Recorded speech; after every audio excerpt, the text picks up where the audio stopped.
चल रहा है, इसलिए इसमें एक लंबा समय लगेगा और एक बड़े प्रोजेक्ट की इसमें जरूरत है, जिसके साथ साथ में फंड की भी जरूरत है, क्योंकि एक बहुत बड़ा फंड इसके लिए चाहिए, इसको रीओपन और दोबारा से रिसाइकलिंग करने के लिए। जी, तो इसका मतलब ये है कि आने वाले समय में भी ये समस्या ऐसी की ऐसी बनी रहेगी प्रशासन की कोशिश करने के बाद भी।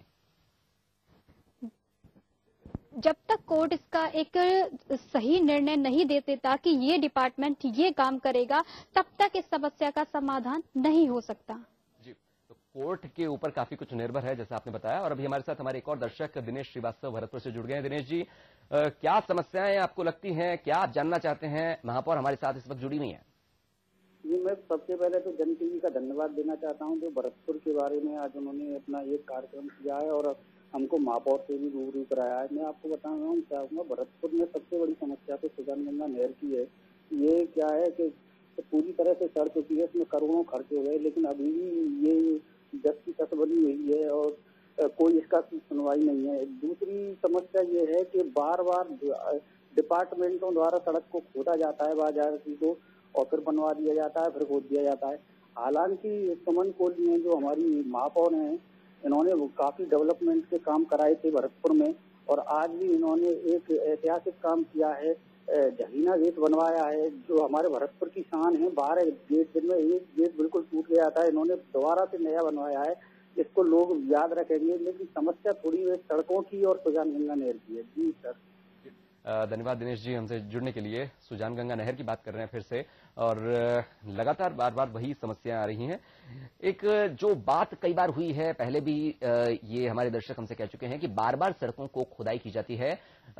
सुमन जी, क्या ऐसी कोई व्यवस्था नहीं तैयार की जा सकती जिसके जरिए कि सड़कों का बार बार खुदाई करना रोका जा सके? एक ही बार में एक व्यवस्था बनाई जा सके, आपकी तरफ से ऐसा कोई प्रोजेक्ट बनाया जाए या ऐसी एक सुझाव रखा जाए? क्योंकि बार बार जब सड़कें टूटती है, फिर से उसे नए सिरे से बनाना पड़ता है, लोगों को फिर से उससे जूझना पड़ता है, बीच में बारिश की वजह से फिर से हालात बिगड़ जाते हैं। मेरे टाइम पे ये काम जब से शुरू हुआ, मार्केट में हमने शायद पैचिंग का काम ही कराया। मैंने इस बात का बहुत ध्यान रखा था कि पैसे का दुरुपयोग ना हो, इसीलिए मेन मार्केट में केवल पैचिंग का ही काम करवाया मैंने, क्योंकि मुझे पता था कि सीवरेज का काम होगा, अंडरग्राउंड केबल का भी काम होगा और इसके साथ साथ में चंबल प्रोजेक्ट का भी काम होगा। इस बाजार में जो सबसे बड़ी परेशानी है, क्योंकि रोड बहुत छोटी है, अगर हम और महानगरों के उस हिसाब से देखें तो, और छोटी होने के कारण उस सड़क पर बहुत बड़ा ट्रैफिक रहता है, क्योंकि पब्लिक के लिए मेन मार्केट वही है, इसलिए वो काम धीमी गति से ही चलता है। एकदम करने से पूरा मार्केट में जो ट्रैफिक है वो पूरी तरह से रोकना पड़ेगा, और वो संभव नहीं है, क्योंकि व्यापारियों को फिर परेशानी होगी उनके व्यापार में भी, और साथ साथ में पब्लिक को भी परेशानी होगी। तो हम उस चीज को भी नहीं चाहते।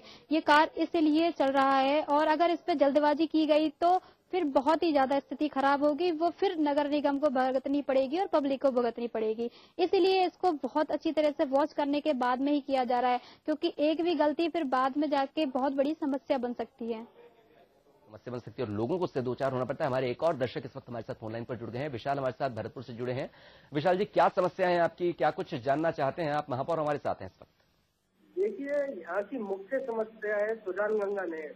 इसका अब तक कोई भी जीर्णोद्धार नहीं हुआ है, और यहाँ के जो स्थानीय जनप्रतिनिधि है उनका कोई इसकी और ध्यान नहीं है। यहाँ की आप सड़कें देख लीजिए, यहाँ की रोड की समस्या देखिए, यहाँ की जो बिजली की समस्या है, यथा ऐसी की तैसी है।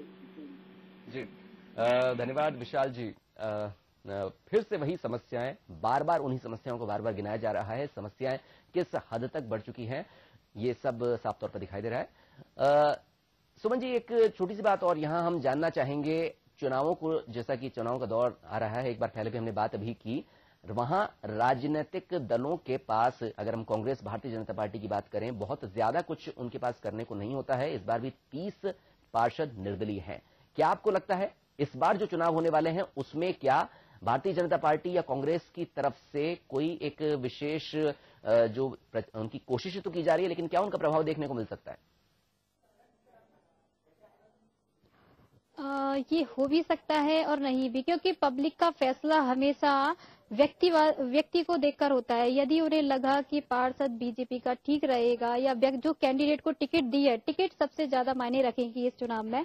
अगर सही व्यक्ति को टिकट दिया है तो जनता चुनेगी, चाहे वो बीजेपी का हो चाहे कांग्रेस का। अगर सही व्यक्ति को टिकट नहीं दी गई तो फिर से निर्दलीयों की संभावना भी हो सकती है। तो फिर से जो हालात हैं, मतलब यहाँ जो फिलहाल चुनाव है वो चुनाव स्थानीय मुद्दों के आधार पर लड़े जा रहे हैं। एक बार फिर से आपको बता दें, आज हम बात कर रहे हैं भरतपुर निकाय चुनावों की कि क्या कुछ भरतपुर के निकाय चुनाव में रहने वाला है, क्या कुछ यहाँ की स्थितियां हैं। एक बार फिर से हम आपको बता दें कि सुजान गंगा नहर की जो बात हो रही है, हमारे जितने दर्शक हैं, अधिकतर दर्शकों ने वहीं की समस्या की बात की है और महापौर जो है वो हमारे साथ जुड़ी भी हैं और उनका कहना था कि ये समस्या जब तक इसमें कोर्ट की तरफ से, चूंकि मामला वहां पर है, इसलिए इसमें भी समय लगने वाला है। और इस वक्त हमारे साथ फोन लाइन पर हमारे संवाददाता शिव कुमार भरतपुर से जुड़ गए हैं। शिव, जिस तरीके से अभी हमारे काफी सारे दर्शक हमारे साथ फोन लाइन पर जुड़े हैं, उन्होंने वहां की समस्याएं गिनाई हैं, सुजान गंगा नहर के बारे में बात की है। महापौर जो हमारे साथ जुड़ी हुई, उनका कहना है कि कोर्ट के पास में है। आपसे जानना चाहेंगे फिलहाल इस समस्या को लेकर के क्या वोटों का जो रुझान है इस समस्या की वजह से बदल सकता है। स्थानीय मुद्दों की हम बात कर रहे हैं और दूसरा राजनीतिक जल जो है वहां पर भारतीय जनता पार्टी, कांग्रेस, क्या वो इस चुनाव में किसी प्रकार का अपना प्रभाव दिखा सकते हैं? जी, मैं बिल्कुल आपको बताना चाहूंगा, शहर में ये बार बार में और विभागों द्वारा खुदाई की जाती है, इससे लोग परेशान जरूर हैं, गंदगी भी है, लेकिन महापौर है सुमन कोहली, इन्होंने डेवलपमेंट के भी काफी कार्य कराए हैं जो आगामी दिनों में यादगार रहेंगे। इन्होंने आधुनिक लाइटें भी लगाई हैं और कई ऐतिहासिक काम किए हैं। दूसरी मैं आपको बताना चाहूंगा कि अब जो आगामी बोर्ड बनेगा उसके लिए कांग्रेस बीजेपी दोनों ही जुटे हुए हैं, लेकिन भरतपुर का ये सौभाग्य समझो इस बात को या कुछ भी समझो कि हमेशा से ही निर्दलीय ही सभापति चुनता आया है और अभी ये जुट रहे हैं कि कैसे ही करके कांग्रेस बोर्ड बने, बीजेपी वाले सोच रहे हैं बीजेपी का बने, लेकिन ये आगामी दिनों में पता चलेगा कि आगे बोर्ड किसका बनता है। कुछ जनता इनसे नाराज भी है तो अधिकांश लोग इनसे खुश भी हैं। जी धन्यवाद शिव कुमार जी, हमसे जुड़ने के लिए। हमारे संवाददाता बता रहे थे कि क्या अभी तक जो महापौर का कार्यकाल रहा है, लेकिन इस सबके बाद भी बहुत सारी ऐसी बातें हैं जिनमें कि प्रशासन को अपनी तरफ से मेहनत करने की जरूरत है, क्योंकि वहां कुछ ऐसी समस्याएं हैं जिनका हल आसानी से किया जा सकता है, लेकिन उनमें कहीं ना कहीं प्रशासन की ढिलाई दिखाई देती है। हम बात कर रहे हैं वहां अस्पताल के पास पिछले 5 दिनों से एक बीमार गाय जो वहां थी, उसकी प्रशासन की तरफ से कोई देखभाल नहीं होने पर बजरंग दल और शिवसेना ने भरतपुर के अटल बंद मंडी से लक्ष्मण मंदिर जाने वाले रास्ते पर टायर जलाए और अवरोधक जलाकर उसे जाम कर दिया। इस दौरान नगर निगम के खिलाफ भी नारेबाजी कर प्रदर्शन किया गया। हमारी गौ माता पिछले गुरुवार से हमारे शहर में पड़ी हुई है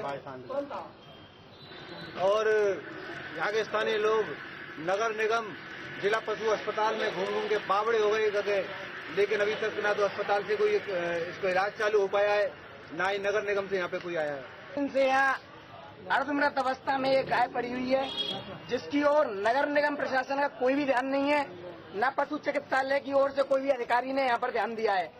ये साफ साफ नगर निगम प्रशासन की निष्क्रियता, बेशर्माई और कार्यहीनता को प्रदर्शित करता है, क्योंकि नगर परिषद आज भरतपुर हमारा नगर निगम हो चुका है, लेकिन इसमें नगर निगम जैसी तो लोगों की समस्याएं भी काफी हैं, आक्रोश भी काफी है और लोग बस यही चाहते हैं कि उनकी समस्याओं का हल निकले। और भरतपुर में लोगों ने ये चीज पहले से कई बार बताई है कि दलों से ज्यादा महत्वपूर्ण वो वहां स्थानीय मुद्दों को मानते हैं। आज हमारी इस विशेष प्रस्तुति में इतना ही। हमारे साथ सुमन कोहली जो कि भरतपुर निगम की महापौर हैं, वो जुड़ी हुई थी। आपका बहुत बहुत धन्यवाद सुमन जी। और हमारे सभी दर्शक जो हैं, एक बार फिर से आपको बता दें कि हमारी इस विशेष प्रस्तुति निकाय चुनाव 2014 में रोजाना शाम को 7 से 7:30 बजे हम निकाय चुनावों की बात करते हैं, कई जगहों की बात करते हैं। कल हम किसी और जगह के साथ आपके साथ में होंगे। आप हमें फोन कर सकते हैं, हमारे नंबर्स आपकी टीवी स्क्रीन पर बार बार बताए जाते हैं। 7 से 7:30 बजे के समय आप अपनी प्रतिक्रिया, अपने सुझाव और अपने सवाल भी हमारे साथ रख सकते हैं। फिलहाल इस कार्यक्रम में इतना ही। देखते रहिए जन टीवी।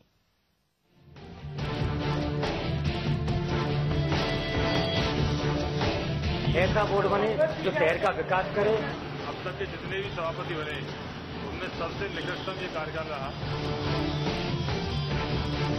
नगर परिषद के चेयरमैन तरफ से कोई ऐसा काम नहीं हुआ, विकास नहीं हुआ, पूरे भरतपुर में विकास नहीं हुआ। एक आध कोई रोड ऐसी रह गई हो कि जो नहीं हो पाई तो नहीं कह सकता हूँ, करीब करीब सारे काम हुए।